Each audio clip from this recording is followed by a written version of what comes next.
y'all. I am leaving home for my Appalachian Trail thru hike pretty much as soon as I finish this coffee.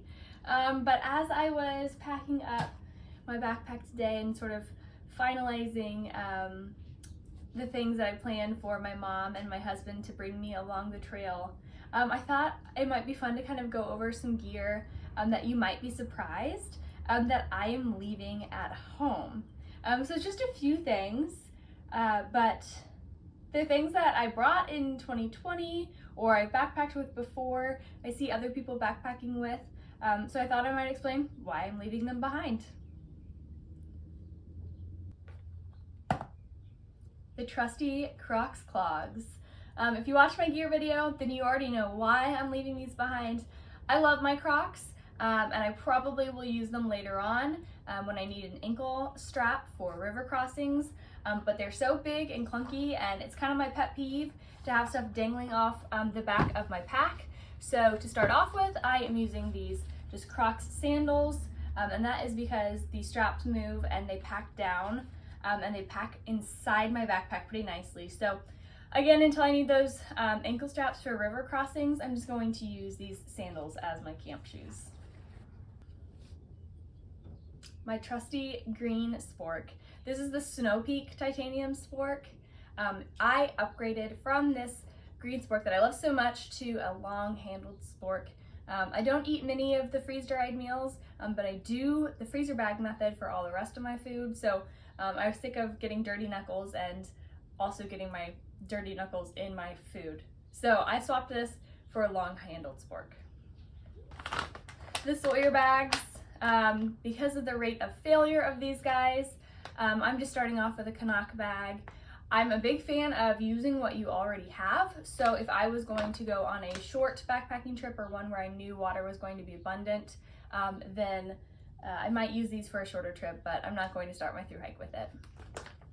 I have these Icebreakers wool base layers. I have worn these as camp pajamas when I'm winter camping before, but I upgraded these. I just prefer the Smart Wool 250 gram base layers, so even though they're a little bit more expensive, I find that they fit me better, and these are just a little bit itchy, so I am leaving my Icebreakers at home. All of the stuff sacks.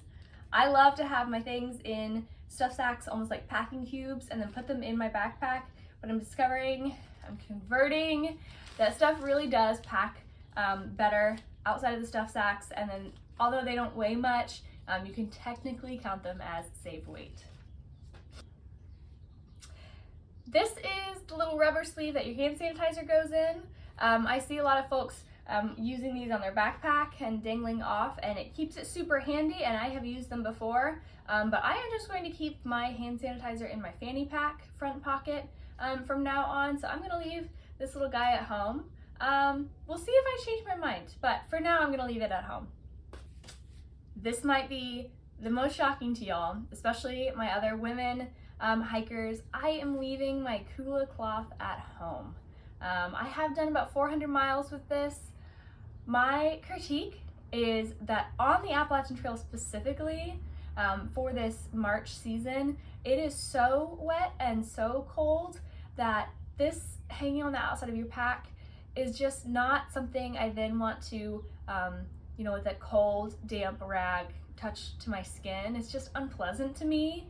And then it just kind of grosses me out that they never dry, or it takes multiple days to dry. And I know that they're silver infused antimicrobial, and I might grab it later on in the drier months, but for now I'm just going to leave it at home.